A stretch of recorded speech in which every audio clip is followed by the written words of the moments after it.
Pour faire une bouture de rosier, comment faire? Alors d'abord, deux possibilités, bouturage de rosier en été à l'étouffée ou en hiver. Dans ce cas-là, je vous montrerai ensuite comment ça se passe, mais c'est un peu moins compliqué. Alors la première chose, à l'étouffée.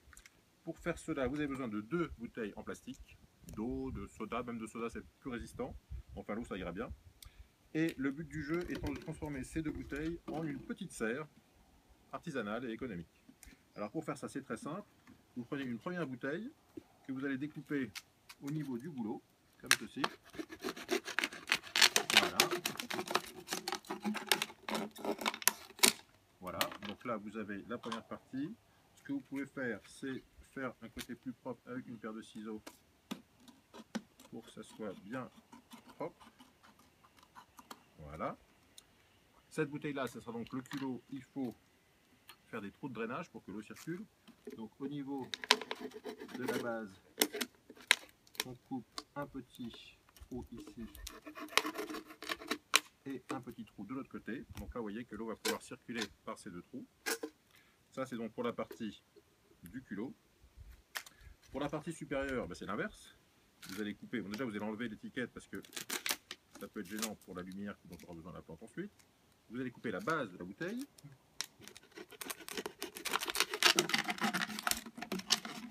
Voilà. Comme ceci. Pareil, vous allez faire une petite coupure propre. Voilà. Voilà. Voilà. Donc vous avez le haut et le bas. Pour pouvoir enclencher plus facilement les deux, le plus simple c'est de faire des petites entailles, 4 entailles ici qui permettront de facilement rentrer le couvercle. Voilà. Et vous avez donc vos 2 côtés. Alors maintenant que vous avez le contenant, il faut préparer le contenu.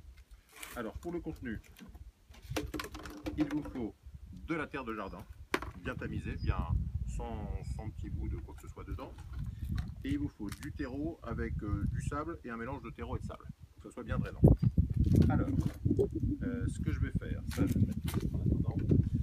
Vous allez prendre cette partie-là, ça c'est un petit seau pour le mélange. Vous allez prendre, on va dire, 2 pelletées de terre de jardin.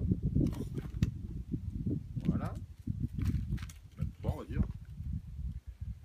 Voilà. 3 pelletées d'un mélange sable-terreau bien drainant.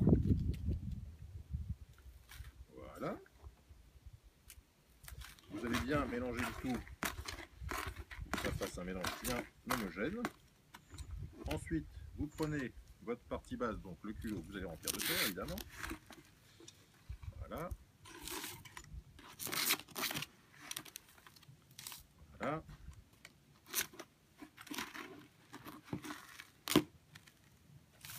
Voilà.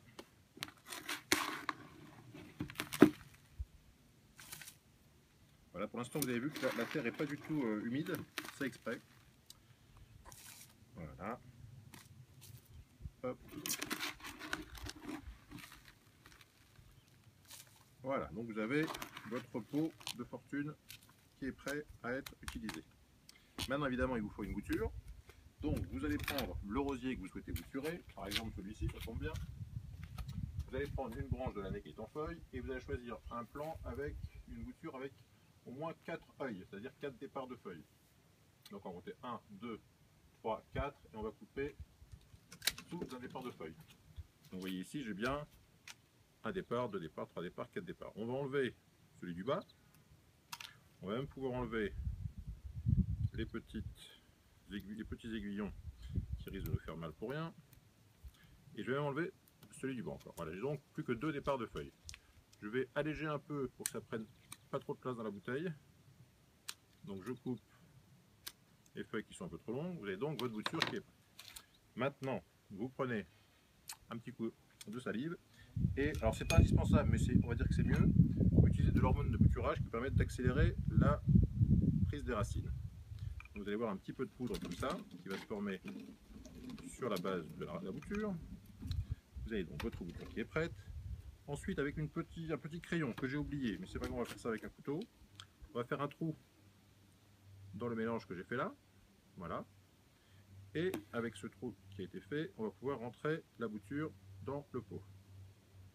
Et je rentre au moins les 2 yeux que j'avais préparés à l'intérieur de la terre. Donc j'ai donc ma bouture avec les 2 feuilles restantes. Maintenant que c'est fait, je mets un peu d'eau pour humidifier, un peu sans en mettre trop non plus. Il faut que ce soit humide sans être détrempé. Voilà. Donc là, l'eau va doucement se filtrer dans mon mélange. Voilà. Et je n'ai plus qu'à prendre mon petit capuchon que j'ai préparé tout à l'heure et à le positionner par-dessus ma bouture. Ensuite, il faut que j'arrive à enclencher le capuchon dans la partie que j'ai préparée. Donc c'est là que mes entailles sont pratiques, parce qu'elles me permettent de rentrer ma bouteille à l'intérieur. Voilà, alors ça c'est le moment le plus délicat, on va dire. Voilà. Et là vous avez une petite serre qui est donc prête à être stockée dans un endroit à l'ombre, pas en plein soleil. On va laisser ça à l'ombre pendant, on va dire, un mois et demi. Et d'ici un mois et demi, vous devriez voir apparaître les racines. Et votre bouture sera prête à être trempotée à l'endroit où vous voulez. Voilà. Pour la bouture d'hiver, donc ça c'est la bouture à l'étouffer. Pour la bouture d'hiver, c'est la même chose, simplement, puisque c'est l'hiver, votre bouture ne risque pas de se dessécher, vous n'avez pas forcément besoin de cet effet de serre. Vous plantez votre baguette de la même façon, sans les feuilles, puisqu'elles ne servent à rien en hiver. Vous laissez ça passer l'hiver pendant donc de septembre, octobre, vous pouvez faire ça à partir d'octobre. Vous laissez passer l'hiver et à partir du printemps, vous verrez apparaître les racines de la même façon. Mais disons que ça permet de faire des boutures qui réussissent à peu près à chaque fois et d'avoir une bouture qui est prête dès le mois de septembre. Voilà, ça sera tout pour aujourd'hui. À bientôt.